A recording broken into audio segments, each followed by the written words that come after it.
from that letter. Dear comrades, the rush to socialism in the industrial centres of the North has become so great that this new party, right at the first Congress, has appeared stronger than the Social Democratic Federation and the Fabian Society, if not both together. With the masses of the members making sound policy the way it will lie in the provinces and not in London, the centre of cliques. Let me congratulate our Bradford comrades on their progress. Little more than a year ago, we were told that the Bradford Labour Party consisted of 7 men. And 1 woman. It is now one of the strongest local organisations in Britain. If all of the towns were as far advanced as Bradford, then the Labour cause would be as good as one. Best wishes for your Congress. Yours fraternally, Frederick Engels.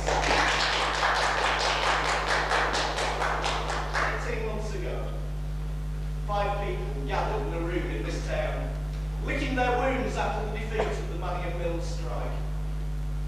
We decided that night to set up a party of Labour, a party that would take on the might of capital, as Charlie Clyde called it, a party that will. The Bradford Labour Union became that party. In November 1891, there was a by-election in the Manningham ward. We nominated Len Robinson, President of Trades Council, to fight the seat. The Tories and the Liberals declined to fight. We won by a walkover. It's even better was to come. In the local elections in 1892, Fred Jowett became our first Labour councillor elected in a contest. And we look forward to others joining them on council in the near future. We now have 3,000 members in Bradford, with 23 Labour clubs where, for a penny a week, the members receive lectures as well as sports and entertainment. And whilst we have no civic dignitaries to give welcome, those members will invite you to tea on Saturday, which is the nearest we can give you in the shape of a feed. And now, I'd like to introduce you to our first speaker, Mr. James Keir Harding.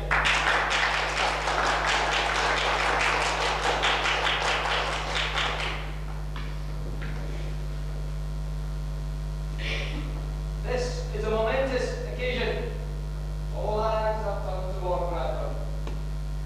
Party politicians are looking on and looking longingly in the hope of seeing the apple of discord bedded in your midst.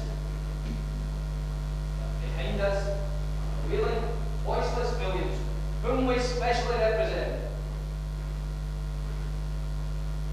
Labour is the expression of our great principles, the development of the workers to be arbiters of their own destiny. The demand of the Labour Party is for economic freedom, a natural outcome of political enfranchisement.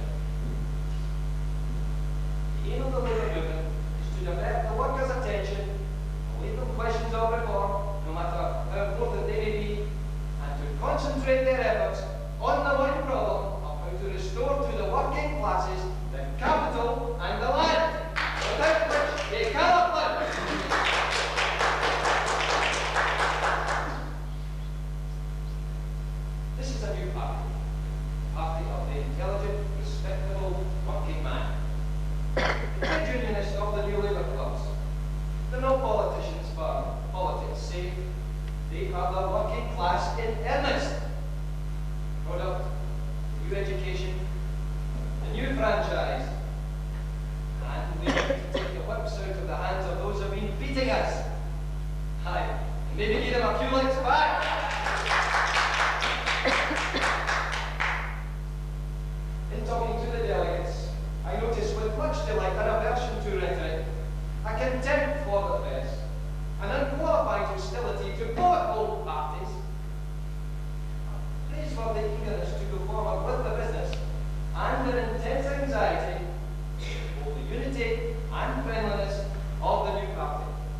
seat after seat, and, together with our brothers and sisters in the trade unions, we will create a better order of humanity, a socialist order.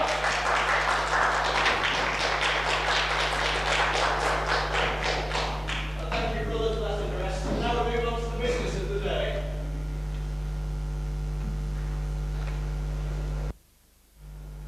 I think I speak for all the delegates when I say that this has been a very successful conference. We've laid out a constitution and aims and principles which are basically the same as those adopted by the Bradford Labour Union 18 months ago. We've come a long way since then. And now we have the task of taking those principles out to the workers, convincing them of the need for socialism, of the validity of our case. We assert that the earth is the inalienable gift of nature to all of mankind, that our country is the property of the nation at large, and not the property of a limited few who first stole it and then passed laws to make that robbery legal. Capital is the stored up labour force of the labourers, the result of their energy and skill, and should be collectively owned by the combined body of the workers, instead of by an idle class of capitalists and shareholders who never swung a pick or raised a hand to create that wealth which they claim to be theirs. The object of the Independent Labour Party is to form a cooperative commonwealth so that we can take the reins of the industrial coach out of the hands of capital and drive it ourselves.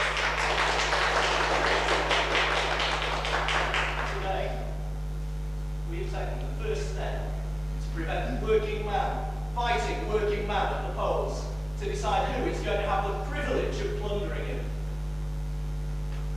From today, we will have working man representing working man. The old order is under notice to quit. The new order has been born here this weekend in Bradford. I thank you all for making it possible.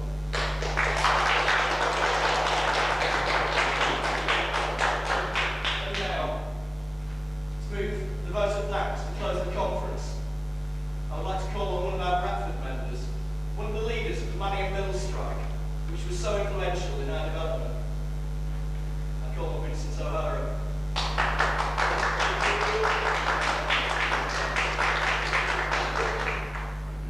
Well, comrades and friends, I'm not a famous person or an educated speaker, like so many we've heard this weekend. But comrades asked me to do it, so I'll give it my best shot. I was a weaver of blisters, and I helped organise strike. And it's what I saw in strike that made me a socialist. When I saw soldiers charging with bayonets drawn, when I saw lads and lasses being starved, while Lister sat in his country mansion and laughed, that's when I knew I had to spend the rest of my life trying to do something about it.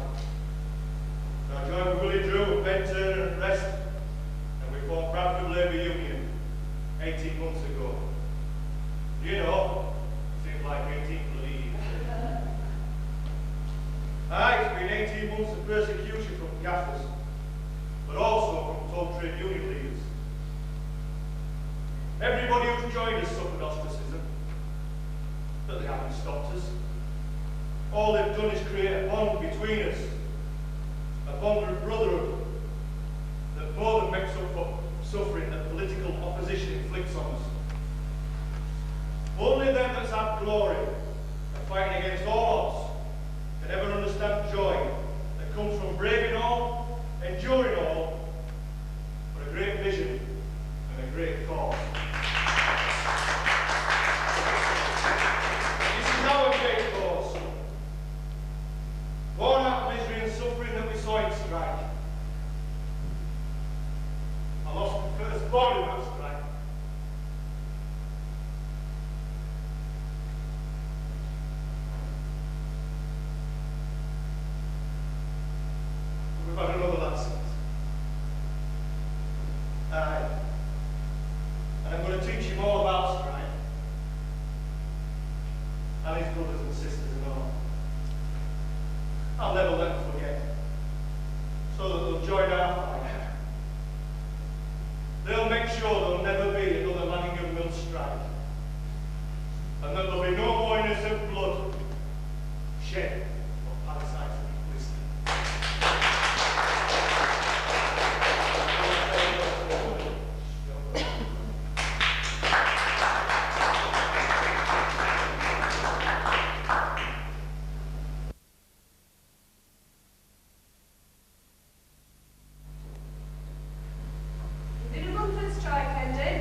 Market Crossing, Huddersfield, Green in Edmund White.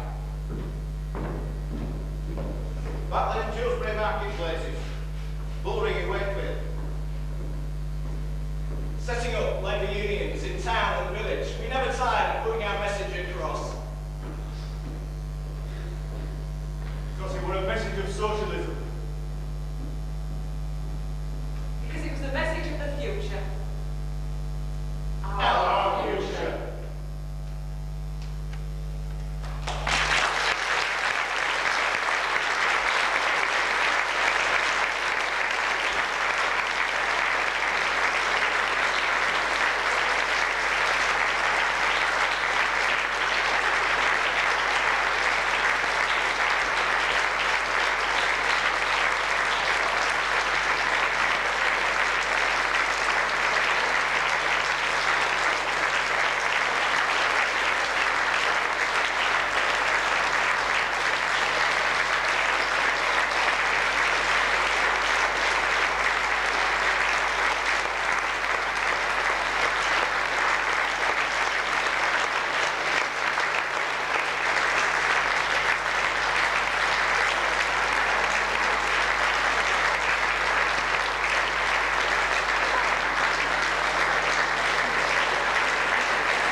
I've been asked to speak a few words, been another right there. I'll give you a start, right? But how ironical this play is about starting the Labour Party through trade unions. And how ironical you've got a Labour Party in power looking to see the death of the unions. I've read the paper this week where there's 17 million put on one side, the education chiefs to get rid of bad teachers. Bad teachers being teachers have got any political leanings, the left. But my message to Blair is, you're not going to smash this union. I've been a trade unionist all my life. And in the memory of my brother, I'll tell Blair there is no alternative to his brand of Labour. Now, tributes, the Brody tapping a tribute to be in the form of the Ashes when they played two to get back to the camera. And I'd like to applaud the Brody tap for that tribute to Keith.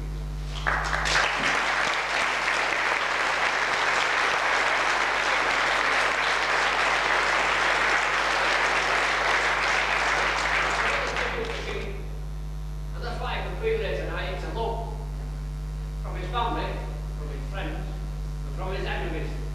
Because even his enemies respected him. And that is another great tribute to Keith, this audience, and I applaud you.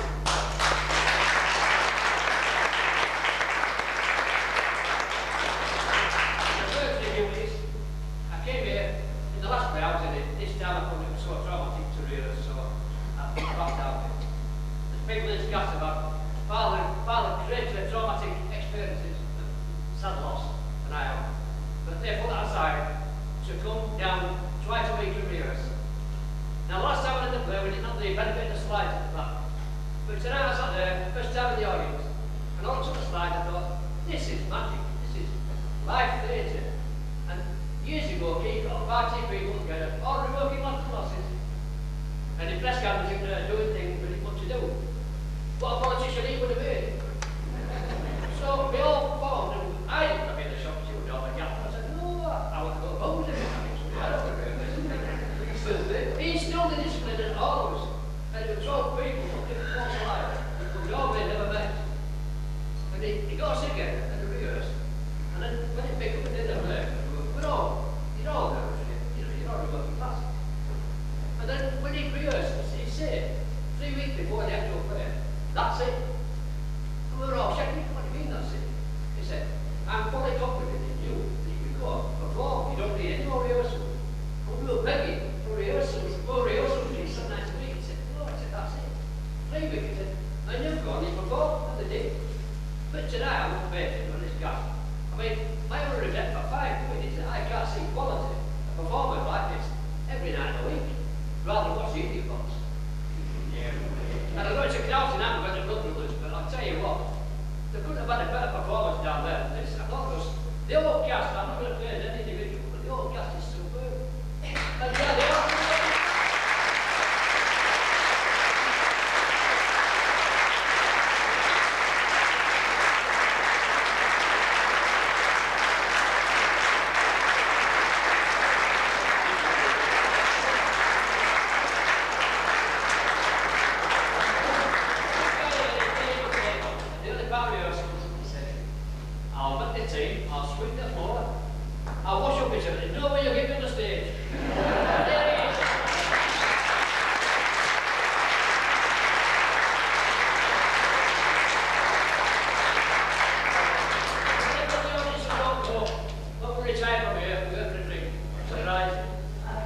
Manningham Mills are the largest employer in the trade, with some 5,000 workers, many of them women. The McKinley tariff has just been introduced in the USA, making it virtually impossible to sell British textiles there. The Germans and the French are also making inroads into British domination of the continental market. It is a worrying time for listers.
Well, what's the latest? It's all bad, I'm afraid. The tariffs in America have decimated our business. And now, with the French bringing in higher tariffs as well. And the Germans are developing rapidly with their new machines. It is looking bad all round, I think. So, what do you suggest we do? To maintain our profitability and be able to compete with our rivals, there is only one course. The one we discussed several months ago.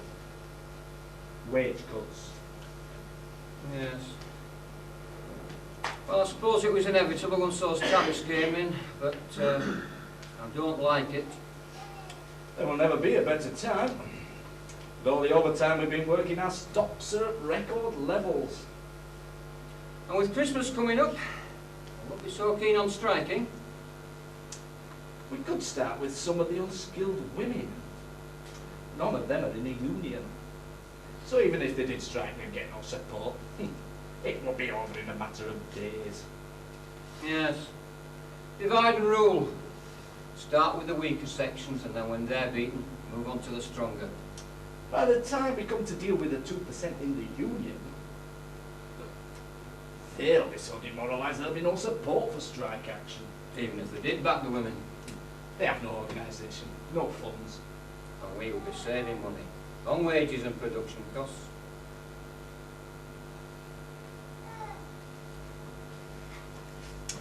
Christmas on the cobblestones. Would certainly weaken their resistance to any further unpopular measures. Well, one never knows about the future. And anyway, their wages are unnaturally high. They must learn to economise. So, all we have to do now is decide by how much to reduce them. I suggest we vary it, sir, to divide them even more. 15% for the men, and 30% for the women. Start with the weavers, pickers, winders, spoolers. That would be about 1,100 in all, mainly women. The men in the finishing trades won't come out to support women. Anyway, you can always lay some of them off later and blame it on the strike. How do you think the union will react? What can they do? They only have 2% membership, and that's in finishing. Nah, they're not going to spend their funds supporting non-union women. There's always a trades council. That crowd of windbags. They're more interested in fighting each other than us. Oh, you mean the libs versus the labs? Oh, yes. They're hopelessly divided. Allows us Tories to get on with our business with a minimum of interference.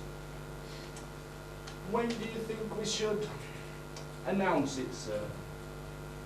Well, if you're confident we can get away with it, post a notice tomorrow.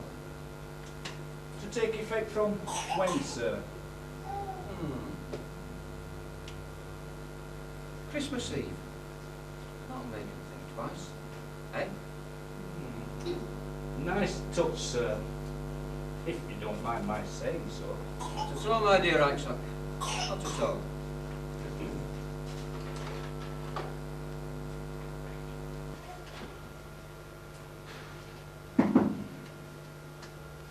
Hey, Bessie, come in, love. How are you? Nicely, lass. How's Ben? Oh, he's lovely. He's all I've ever wanted. What? You mean you're not having any more then? Here? I didn't say that, Bessie. Here, have you found out what's causing him yet? Aye, I have. And I'll bet you have, and all. What? Me, oh, young and innocent? Aye, I know you and that Will. There's no there. It's just a bit of fun, like. Aye, that's how it all starts out, just a bit of fun. And before you know it, you've got belly up. Hey, listen to her, will you? One sprog and she's talking like an old un.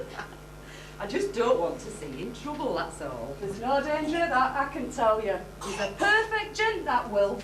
Not like some of them overlookers. Aye, like Touchy. Do you know that bugger? Come up behind it the other day. Touched me when I were bent over at the machine. The mucky sod. What did you do? I bellied him with me bobbin.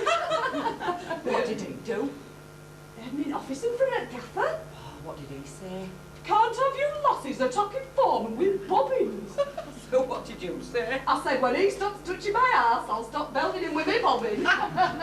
He had a love to have seen his face. Oh, Gaffer were bursting out laughing, said, Touchy nearly died. Be a long time before he touches me up again.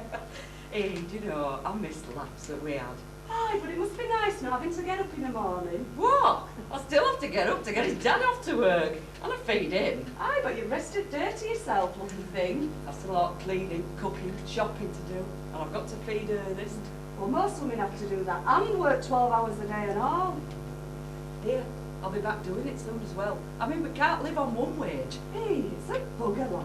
It's all work and sleep. It's the wonder we ever get time to have kids. Aye, men will always find time for that. Aye, that and boozing. Still, I can't complain. I've got a good one. My mum says there's no such thing as a good man. Only some better than others. There, Bessie. Here, at least you're Vincent like some. Come home drunk, knock you about. I give you a kid every 12 months. Oh, like that poor bugger next to me. 13 kids in 13 years. She went up to bed one afternoon saying she felt tired. Died of exhaustion. Here, it won't happen to me, I can tell you. Me neither. I want some fun out of life. Aye, it's only at workhouse when it's over. You see, notice it. Lister's cutting wages by 30% this hell on. What? How does he expect us to live on that? He says we're overpaid. Unnaturally high wages, he says we get. I'd like to see his missus manage on what we get. He says it's because of tariffs Yanks have put up. And what about all the profits he made last year? Why can't he cut them? He's too busy buying country estates, that's why. Ah, near be fair, Vince, he did give back to council. Aye, we'll be bloody needing it to keep in at this rate. Aye, mind your language in house. You're not in pub now, you know. Sorry, love, we just got a bit carried away. Well, what's going to happen then? We're Well- not just going to accept it, are we? No. There's a meeting Thursday evening at Primitive Methodist Schoolrooms. Some fella's going to be there from Weavers Union. What use will they be to us? There's no women in union. Aye, not many men either. Well, happened it's about time we joined. They've never taken women afore, have they? Ah, but I think this lot's a bit different, a bit more militant like. What, chartists? Violent like? No, they're more for working man, not like old liberal crowd. Well, some say they're dangerous, you know, a bit like French revolutionists. What? Willie Drew? He's not the size of £2 for copper. Aye, and a voice like a lass and all. Well, they said Boney were only a little fella. Aye, they said it were only an inch long. Aye, and that's why he kept saying, not today, Josephine. So, we're threatened with our house and all you can do is laugh. Shame on you, Vincent O'Hara. And You're no better either, Bessie, laughing at course you. Oh, come on, Elsie. What's up with you? No need to get all high and mighty. Listen, if you want to talk like this, you can go to the pub. But I'll thank you not to do it in front of my child. Give over, he's only a month old, for Christ's sake. I don't care, and don't blaspheme. Right, if I can't talk like I want to in my own front room, we'll go somewhere where we can. Come on, you two, down to the pub.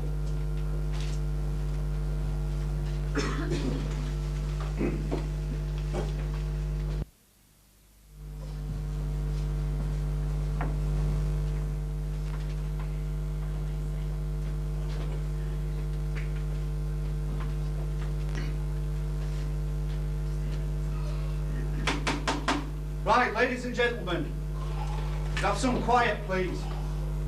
We're here tonight to discuss what action we can take over proposed wage cuts. To help us, we've got two men from Weavers Union, Mr. William Drew and Mr. Ben Turner. Mr. Drew. Friends, thank you for inviting me here tonight to address you. It's a pity that so few of you are members of my union, for if you were, Lister would never have dared to try to impose those wage cuts. Here. However, I and my colleagues, both on Weavers Union and on Trades Council, will give you every help and support we possibly can. However, seeing as how you're so weak organisationally, and with no funds, I would think long and hard before taking strike action. What else can we do? I know, there'll be those amongst you who'll shout strike at the first opportunity. But looking at things realistically, you would have very little chance of winning. Not with buggers like you leading us with one. I feel it would be a mistake to rush into a strike, relying only on the support of the general public, which is notoriously fickle, and remembering that Lister would have the newspapers, the courts and the police on his side. Therefore, I feel I must advise caution. You should resume normal working, pending negotiations with Lister, for which you need to elect a negotiating committee. That, I feel, is the best advice I can give you at this point in time. Thank you. He's a soft little Jessie, isn't he? Committee? If Moses had been a committee, Jews would still be in Egypt. Come on. I'd like to thank Mr. Drew for that speech, and now call upon Mr. Ben Turner. Thank you, comrade. Comrades, over the last few years, we've seen an increase in the attacks on labour. More low-paid women have been employed. More part-time children have been set home. Machinery speeds have been increased. The amount of machines per employee has been increased. And more piece rates have been brought in. As a result, Bradford has become a low-wage town. For Lister to say the workers at Manningham earn unnaturally high wages is rubbish. At Huddersfield, they pay a farthing a yard more, whilst at Ollerton and Saltaire, they pay a full penny a yard more. That's right, they do. And whilst Lister accuses women on 12 and 6 a week of being overpaid, he's just spent £1 million building his country estates. Lister's profits last year were £138,000. These wage cuts would save £7,000. Instead of cutting a wage of 14 shillings a week, Sam Lister should take out of his own personal fortune of £6 million. That's more like it. Make him have it, lad. The opinion of the work people with whom I am acquainted is that there are far too many gentlemen to maintain who wear collars and cuffs, and far too many petty managers strutting abroad with pencil and notebook who might be better employed. Barry's a warm bugger, this, isn't he? But the important thing is to have complete unity. So I agree with what Willie Drew has suggested. Form a workers' standing committee and go back to work while it negotiates with Lister. But think on. He hasn't done this without a lot of thought. Don't expect him to change his mind just because a committee goes to see him. I still believe, at end of day, you're going to have to strike to have a chance of beating him. If you do, we'll support you all the way. The best of luck. Thanks, Ben, for that inspiring speech. And I'd like to propose that we follow advice that we've been given here tonight. and form a workers' committee. It's not but a waste of time. Now then, Bessie. We must take strike action now. It's all the thing Lister will listen to. Hush, Bessie, will you? Don't tell me to hush, Wilf Armitage. You're not even affected by this. Now then, I'll take a vote on my motion first. All those in favour? Right, that's carried. Any nominations? I'll nominate you, Vince. Right. And I'll nominate Bessie Sutcliffe. Right, and I'll accept it all. How about you, Wilf? Bessie were right. I'm not affected, and besides, I'm an overlooker. Aye, gaffers, man. No, that's not true. All right. Any more nominations? Any volunteers? We'll request a meeting with Lister and right sack and get back to you as soon as we know what's happening. Meeting's closed. Thanks a lot for coming along.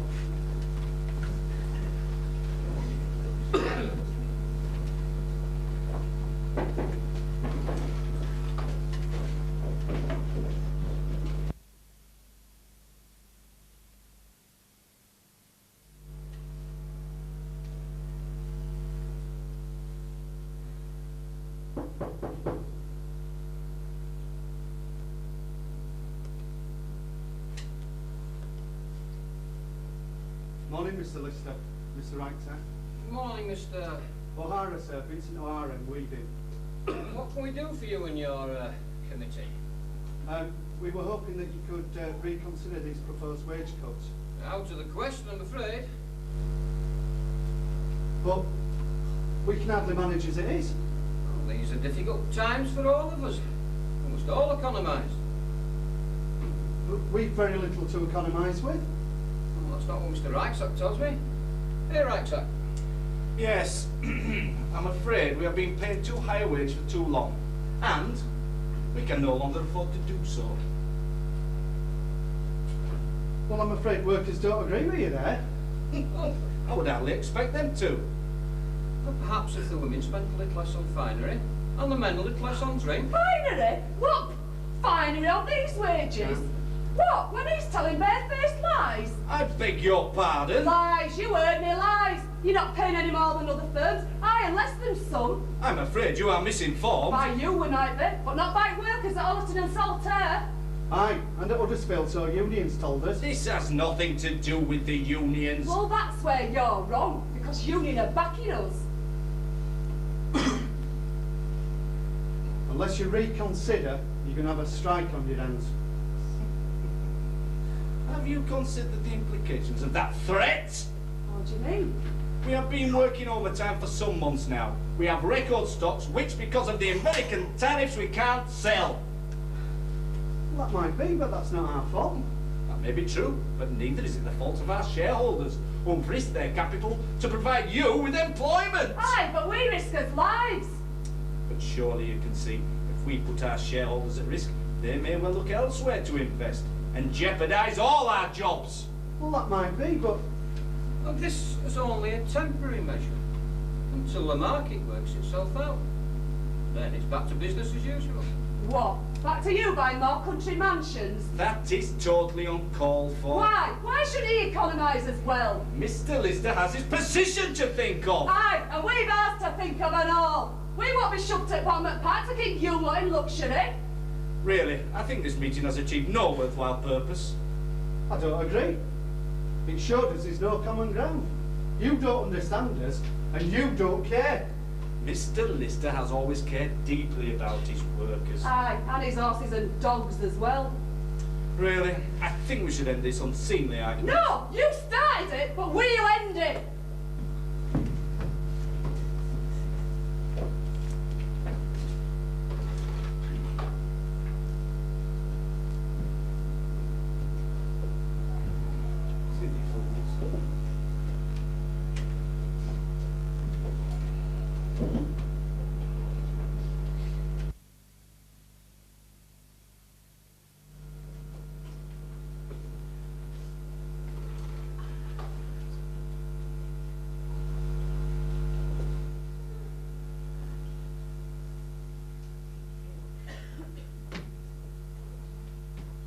Fellow workers, we met with Lister and Wrightsack this morning to discuss proposed wage cuts. What did he say? Lister said very little. Reichsack says, though, we're too highly paid. Rubbish. Aye, Lister's couldn't compete against its rivals if they were paying higher wages. But he's not. We know he's not, but that's what he's saying. Bloody liar. Anyway, look, there's no shifting in. Proposed wage cuts are going to go ahead, so only question is what we're going to do about it. There's only one thing to do. Strike! Right, I'll take that as a motion. All those in favour of immediate strike action, please show. Right, that's unanimous. Brilliant. First meeting at strike committee is going to be 7 o'clock tonight at Trades Hall. Rest of you, I want you down here tomorrow morning, 6 o'clock sharp, get picketing them front gates. All right? Meeting's over.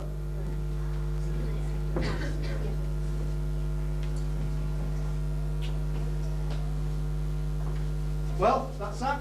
Aye, at least we can get stuck in now. Aye, it won't be hard. It'll be a bit hard. Lister won't give it easy. Aye, neither will we. Aye, he'll know he's been in a fight. Right, look, what we need to do, you're going to have to get round classes. We need volunteers to go around collecting for strike funds. We're also going to need some soup for, some food for the soup kitchen. Where we're going to use for strike headquarters? Well, Turner's promised us a room down at Trades Hall. Oh, I knew he'd not let us down. No, well, he's what you call a trade unionist. Yeah, I'll get round to overlookers and make sure they don't turn up any scabs. Right, well, I'm going to get down to Trades Hall and tell Turner what's been happening. All right, I'll see you later on.